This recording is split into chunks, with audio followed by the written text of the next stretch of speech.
Shillong the LEIBA MANIPUR gi RAJBARI bu SINGKUP sana THUGAIKHIBAGI THOUWONG ASIBU AKANBA MAONGDA CONDEMN TOUBAGA LOINANA THOUDOK ASIBU BJP na Lamdam Asigi Puwari bu Muthatnaba Touge Yaona Toukhibara Haibadu Thidokpa Mathou Tai HAINA ex-minister Dr. RATANKUMAR na FONGDOKHRE Wafam asi mayang Imphal gi konchak higumda mayang Imphal Block Congress Committee, Youth Congress Committee, Mahila Congress Committee amadi Election Campaign and Development Committee na punna sinduna pangtupa vote chor gadi chorgi tharamda haikibani tharamadida Congress MLA O Surzakanta TS Lokeshwar ex-MLA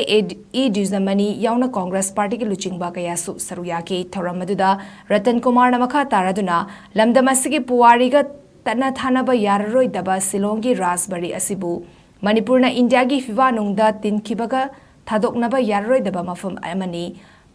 Mafam asi matam ama mahakna Congress lenga ki matamda PWD gi minister oiringai matamda hana leiriba saktam asida amata kaihandana ningtina semga sagatnaba honaramki adubu matamaduda court ki case ama leinaba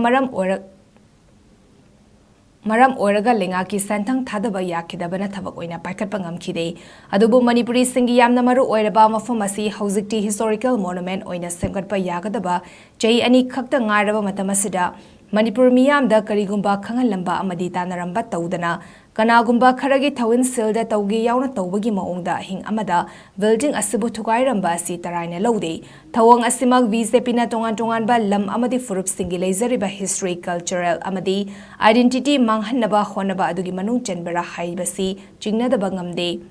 maramasina handagi THOUDOK asi Lamdam Asigi Miyamna tumina leisinbagi mahuta THOUDOK asigi matangda awangba thaki inquiry ama chathaduna chenaba singi mathakta kanba action lohongadabani haiki Suraba any historical building have ta remains have se masigi se akoi keno to bya ke masigi si preserve to ga thamgado bune